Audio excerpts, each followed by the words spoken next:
दोस्तों मेरी प्यार भरी नमस्कार। आज मैं जो आपको बताने जा रहा हूँ वो है गुरु ग्रंथ साहब में शब्द है एक संतों का, जिसमें बड़ा खोल के बताया गया है कि संतों ने किस साधना को अपनाया है और जीवों को किस साधना को अपनाने के लिए बोला है। तो शुरू करेंगे। प्रश्न नंबर 816 पे ये शब्द है। मैं इसकी फोटो सामने लगाऊंगा डीपी पे। तो क्या बोलते हैं, खोजत खोजत मैं फिरा खोजहूं बन थान। यानी कि मैं खोज खोज के थक चुका था, ढूंढता रहा उसको, लेकिन वो मुझे नहीं मिला। क्यों नहीं मिला? क्योंकि वो स्वयं से किसी को नहीं मिलता। जो आत्मा है वो स्वयं से कभी किसी को नहीं मिलती। उस आत्मा का भेद केवल और केवल परमात्मा द्वारा दिया जाता है, और वो परमात्मा एक मनुष्य रूप में आकर हमें ज्ञान देता है, हमें भेद बताता है आत्मा का। दोस्तों इसको समझना पड़ेगा आपको कि आत्मा और परमात्मा में क्या भेद है, तभी बात बनेगी। जैसे बाबा नानक को बेई नदी पर जो अकाल पुरुष मिले थे, अब सोचने वाली बात है कि परमात्मा का कोई शरीर नहीं है, कोई आदमी या औरत नहीं है, लेकिन फिर भी हम उसको अकाल के साथ पुरुष क्यों बोलते हैं? क्योंकि वो परमात्मा जब भी इस दुनिया में आता है तो एक इंसान के रूप में आता है, एक गुरु के रूप में आता है। और वो क्यों आता है गुरु के रूप में? क्योंकि हम इंसान हैं, हम जानवरों की भाषा नहीं समझ सकते, हम पशु पक्षियों की भाषा नहीं समझ सकते, कीड़े मकोड़ों की भाषा नहीं समझ सकते, इसलिए उसको केवल इंसान रूप में ही आना पड़ता है हमें समझाने के लिए। अगर वो कुत्ता बिल्ली बकरा चींटी मच्छर बन के आएगा, हमारे कान में घूं घूं भी करेगा सारी रात, तब भी हम नहीं समझ पाएंगे वो कहना क्या चाह रहा है। इसलिए वो एक पुरुष रूप में आता है और हमें समझा के वापस चला जाता है। वापस चला जाता का मतलब ये नहीं है कि वो कहीं किसी लोक में चला जाता है, क्योंकि उसका आना जाना कोई हमारे आने जाने जैसा नहीं होता है, वो गुप्त और प्रगट होता है। तो साहिब कहते हैं, साहिब कबीर का सब घट वासा और गुप्त प्रगट कुछ अजब तमाशा। जहां संत प्रगट तहां भय हूं और जहां असंत गुप्त वहां रहे हूं। वो प्रगट और गुप्त होता है। आना जाना तो बोलने की भाषा में हम कह देते हैं कि वो आए और वो चले गए। तो क्या कहते हैं वो आगे, अछल अछेद अपेद प्रभ ऐसे भगवान। यानी कि अछल, जिसको कोई छल नहीं सकता। जैसे आप देखोगे कि कई कहानियां भी बनी हुई हैं, जैसे श्री राम जी को सीता को उठा के ले गए, उनको छल लिया, या और भी कई ऐसी ऐसी कहानियां बनी हुई हैं जिसमें भगवानों को ही छला जा रहा है। जैसे शंकर जी की भस्मासुर ने तपस्या करी और वो उसी के पीछे दौड़ने लगे उसको मारने के लिए, यानी कि छले गए, भगवान भी छले गए। लेकिन ये जो परमात्मा है ये छला नहीं जा सकता। अछल अच्छेद अपेद, यानी कि जिसको छेदा भी नहीं जा सकता, और अपेद यानी कि उसमें और हम में कोई भेद भी नहीं है। कितनी प्यारी कितनी सुंदर बात लिखी है कि वो अपेद है, हम में और उसमें कोई फर्क नहीं है, हम और वो एक से ही हैं। प्रभ ऐसे भगवान, ऐसे भगवान को मैं ढूंढ रहा हूं। कहां पे? खोजत खोजत फिरा खोजऊं बन थान। अब आगे क्या बोलते हैं, कब देखूं प्रभ आप ना आत्म के रंग। यानी कि हे प्रभु, हे मेरे मालिक, मैं कब अपनी आत्मा के रंग को देखूंगा। अब देखो बोलने में आ रहा है कि आत्मा के रंग को, इसका मतलब ये नहीं है कि आत्मा कोई रंग बिरंगी है, काली है, पीली है, हरी है। अब जो अज्ञानी मूर्ख जो मूढ़ बंदे होते हैं वो शब्दों को पकड़ते हैं, भावों को नहीं पकड़ते हैं। वो आपको दिखाएंगे, देखो ये आत्मा के रंग की बात कर रहा है, ये जरूर तत्वों की बात कर रहा है। मतलब ऐसे ऐसे मूर्ख भी पड़े हैं इस दुनिया में, पर आपने उन पे ध्यान नहीं देना है। आप अपना परख करो और वाणी को समझो। अब क्या कहते हैं, कब देखूं प्रभु आपना आत्म के रंग, कि हे मेरे मालिक मुझे कब आत्म ज्ञान प्राप्त होगा। कब प्राप्त होगा? जागत ते सुपना भला बसिए प्रभ संग। तो कहते हैं कि अगर मुझे सपने में भी आत्मज्ञान हो जाए तो वो सपना इस जीवन से 1000 लाख करोड़ गुना अच्छा है। यानी कि मैं दोबारा जागृत अवस्था में नहीं आना चाहता, मैं इस दुनिया में नहीं आना चाहता। अगर मुझे सपने में भी भगवान मिल जाए तो, सपने में भी आत्मज्ञान हो जाए तो। और कुछ लोग कहते हैं कि इस दुनिया में कभी किसी को आत्मज्ञान ही नहीं हुआ है, संत लोग तो आत्मा के आसपास भी नहीं फटके हैं। देखो, संतों की महिमा संत ही जान सकते हैं, असंत नहीं जान सकते हैं। पहली बात बता दूं मैं, संतों के लेवल की जो बातें हैं वो कोई संत वाला, संत बुद्धि होगा ना, वही जानेगा। जो केवल किताबें पढ़ के जो ज्ञानी बन जाते हैं ना, वो संतों की केवल शब्द ही पकड़ सकते हैं, वो भाव नहीं पकड़ सकते, क्योंकि वो उस लेवल पे अभी पहुंचे नहीं होते हैं। अगर वो उस लेवल पे पहुंच जाए तो उनको एक एक शब्द समझ में आ जाएगा कि संत कहना क्या चाहता है। लेकिन ये भावों को नहीं पकड़ते हैं, ये केवल शब्दों के जाल में उलझ जाते हैं। इसलिए दोस्तों, आपने सावधान रहना है इन लोगों से। ऐसे लोग आपके जीवन को बर्बाद करने के लिए आजकल बहुत एक्टिव हैं। ऐसे लोगों से दूरी भी बनाएं, और लेकिन समझ के। मैं ये नहीं कह रहा हूं कि आप उनसे दूरी बना लो, आप ज्ञान को समझो, विचार करो, विवेक लगाओ, और जब लगे कि वो आपके लिए कल्याणकारी नहीं है तब उनको तत्काल ही त्याग दो।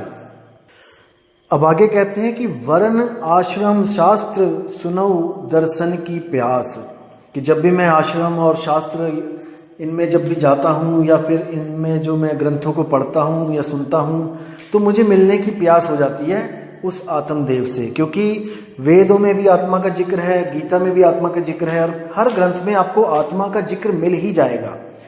उनको सुन के कहते हैं कि मेरी प्यास बढ़ गई है उस आत्म तत्व से मिलने की। आगे कहते हैं, रूप न रेख न पंच तत्व ठाकुर अविनाश।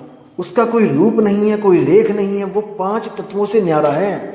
वो पंच तत्व में नहीं बस रहा है, वो 5 तत्वों से न्यारा, वो ठाकुर अविनाश, उसको कोई नहीं मार सकता। अविनाश यानी कि क्षर, वो ठाकुर अक्षर है, यानी कि अविनाशी है। ओ स्वरूप संतन कहे बिरले जोगीसर। कहते हैं कि उस स्वरूप के बारे में कोई बिरला ही संत होता है, जोगीश्वर यानी कि जोगियों का भी ईश्वर, जो सबसे बड़ा जोगी है। और आपको पता है वो कौन है? संतों में जो सबसे बड़ा संत है वो आपको पता ही है कौन है। तो कहते हैं, कर कृपा जाको मिले तन तन ते ईसर। यानी कि जिस पे कृपा वो कर दे उसको वो जाके मिलता है, उसको स्वयं जाकर मिलता है और उसको आत्मा का भेद देता है, रहस्य देता है। अब क्या देखो, अब क्या बोल रहे हैं कि सो अंतर सो बाहर है, बिन से तह परमा। देखो, बहुत गहरा विचार है इसमें, लेकिन इसको समझोगे तो बड़े प्यार से समझ में आएगा। कह रहे हैं कि सो अंतर सो बाहर है, कि मैं आज तक जो बाहर ढूंढ रहा था और जो अंदर ढूंढ रहा था। देखो, इस दुनिया में 2 तरह के लोग हैं। एक तो परमात्मा को शरीर के बाहर ढूंढते हैं, और एक परमात्मा को शरीर के अंदर ढूंढते हैं। 2 तरह के लोग मिलेंगे आपको। एक कहेंगे कि नहीं, मेरे साथ चलो, बद्रीनाथ चलो, केदारनाथ चलो, कहाँ चलो, वहाँ चलो, पहाड़ों पे चलो, वहाँ पे दर्शन करके आते हैं। एक तो ये लोग हो जाते हैं। और एक कहते हैं कि नहीं भाई, बाहर नहीं है परमात्मा, वो आत्मा तत्व, परमात्मा तत्व वो हमारे अंदर है। तो वो अंदर की भक्ति करने लग जाते हैं, और सच्चा गुरु, भेदी गुरु ना मिलने के कारण इन चक्रों की साधना करने लग जाते हैं। अपने अंदर त्रिकुटी में साधना करने लग जाते हैं, सहस्रार तक पहुंच जाते हैं। तो कई साधना करते हैं, लेकिन उनको वो चीज नहीं मिलती वहां पे। तो ना तो वो बाहर है और ना वो अंदर है, लेकिन उसकी शक्ति से बाहर का भी सब कुछ चल रहा है और अंदर का भी सब कुछ चल रहा है। अब इसको क्या बोल रहे हैं? सो अंतर सो बाहर है, यानी कि वो अंदर है या बाहर है, इस भ्रम को खत्म कर दिया गया है। बिन से तह परमा, इस भ्रम को उसने खत्म कर दिया है कि वो अंदर है कि वो बाहर है। वो ना अंदर है ना बाहर है, वो अपने ठिकाने पे है, वो अपने स्थान पे है। जैसे बोला कि एक कहो तो हूं नहीं, 2 कहूं तो गाली, यानी एक भी नहीं है 2 भी नहीं है। तो भाई, एक भी नहीं 2 भी नहीं है, तो बताओ मुझे कि क्या है? ऐसा कोई बोल ही नहीं सकता कि वो 1 और 2 के बिना कोई तीसरी चीज बताओ। 1 और 2 के बिना तो शून्य है, केवल 0 बोल सकते हो आप। अगर वो एक भी नहीं है और दो भी नहीं है, एक और दो के अलावा मुझे बताओ तो सही वो क्या है, वो कैसा है। नहीं बता सकता कोई इसको, लेकिन भ्रमित करने में लगे हैं सब। असल में क्या दिक्कत है कि कोई समझना नहीं चाहता, सब समझाना चाहते हैं। बात ये है। तो कहते हैं कि सो अंतर सो बाहर है, कि यानी कि वो बाहर है या वो अंदर है। बिन से तह परमा, ये भरम मेरा निकल गया, मेरे दिमाग से मेरे गुरु ने ये भरम निकाल दिया। अब उसने मुझे क्या बताया है, जैसा तैसा कहूं कहे कबीर विचार। वो जैसा है मुझे वैसा ही बता दिया गया। इसी तरह वो जहां पे है मुझे वहां का ज्ञान दे दिया गया।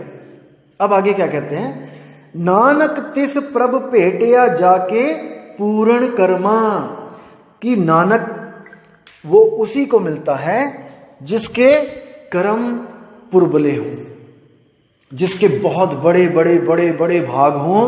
वो परमपिता परमात्मा एक गुरु रूप का धारण करके, इंसान रूप धारण करके वो उन पुण्यकर्मी जीवात्माओं को मिलता है जिनके भाग बहुत बड़े बड़े बड़े भाग हों। तो देखो, संतों ने समझाने में कहीं भी कमी नहीं छोड़ी है, लेकिन अगर हम ना समझें तो इसमें उनका कोई दोष नहीं है। हम नहीं समझ रहे हैं, इसमें हमारा दोष है। हम लोगों की बातों में आ रहे हैं, इसमें हमारा दोष है।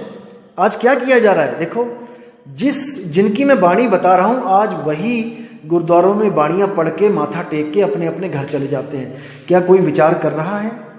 क्या कोई उस अक्षर का जाप कर रहा है जो बोलने में नहीं आता, पढ़ने में नहीं आता? जैसे बाणी 340 में आपको बताया था पेज नंबर पे, 52 आखर लोक त्रय सब कुछ इन्हीं माही, ये आखर खिर जाएंगे वो आखर इनमें नहीं। क्या 52 अक्षरों से परे की कोई बात हो रही है? कहीं पे बात चल रही है? हर बंदा कुछ ना कुछ जप रहा है। कोई राम राम राम राम, कोई जय श्री कृष्ण हरे कृष्ण हरे राम, कोई वाहेगुरु वाहेगुरु वाहेगुरु, कोई अल्लाहु अल्लाहु अल्लाहु, कुछ ना कुछ सब जप रहे हैं, लेकिन 52 से न्यारा कोई नहीं हो पा रहा है। इसलिए हमारी जिंदगी में एक गुरु की बहुत बड़ी अहमियत है, जो हमें 52 से अलग भी करे और हमें उस अक्षर पुरुष का लखाव भी करे। मदन साहिब कहते हैं, सोई गुरु पूरा कहाए, 2 अक्षर का भेद बताए, एक छुड़ाए एक लखाए। अब एक ज्ञानी भाई है कोई, वो वीडियो में मैंने सुनी थी, वो बोल रहा था कि गुरु कौन होता है जो एक छुड़ाए, वो केवल छुड़ा सकता है, लखा नहीं सकता। लखाएगी कौन? आपकी आत्मा स्वयं। नहीं भाई, ऐसा नहीं है। जो छुड़ा सकता है वो लखा भी सकता है, लेकिन सामर्थ्यवान गुरु होना चाहिए, पूर्ण गुरु होना चाहिए। अधूरा गुरु अधूरे ही काम करेगा। जो आपको छुड़वा दे और लखा ना पाए वो अधूरा है, क्योंकि वाणी कहती है, सोई गुरु पूरा कहाए, 2 अक्षर का भेद बताए, एक छुड़ाए एक लखाए, तब प्राणी निज घर को जाए। तो इन बातों को समझना है, विवेक लगाना है। और कई ज्ञानी लोग आपको कहेंगे कि विवेक की दुहाई देते रहते हैं हम लोग, ऐसा भी बोलेंगे। तो भाई, बिना विवेक तो आप लुटोगे। आप कहीं भी कोई सामान लेने जाते हो, याद रखना दोस्तों, आप अपना विवेक साथ लेके जाते हो। आप जो परख करते हो वहां पे, आप अगर गोभी लेने भी जा रहे हो तब भी आप देखोगे कि गोभी का रंग कैसा है, कहीं कीड़े तो नहीं पड़े हैं, कहीं बासी तो नहीं है। अगर आपको कोई कहे कि विवेक छोड़ के गोभी लेने जाओ, तो जो दुकानदार है बहुत चालाक है, कोई नहीं बताएगा आपको कि ये बासी है कि ये सड़ी है, और वो उठा के झोले में डाल के आपको घर का रास्ता दिखा देंगे। लेकिन दोस्तों, इसमें नुकसान आपका है, उसका नहीं है। जो कह रहा है कि विवेक की दुहाई दे रहे हैं, विवेक की दुहाई दे रहे हैं, उसका कोई नुकसान नहीं है। उसने तो जहां जाना है वो चला ही जाएगा।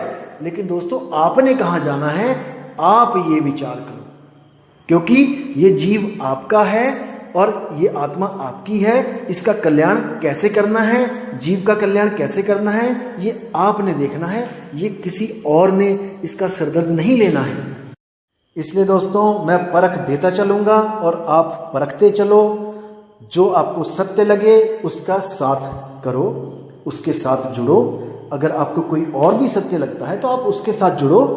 मैं दिल से यही चाहूंगा कि आप केवल और केवल सत्य के साथ जुड़ो, असत्य के साथ कभी मत जुड़ो। चाहे वो भले मैं क्यों ना हो, चाहे वो हमारा पंथ क्यों ना हो, चाहे वो हमारे गुरु क्यों ना हो। अगर हमारे गुरु असत्य बता रहे हैं तो उनके साथ कभी मत जुड़ो।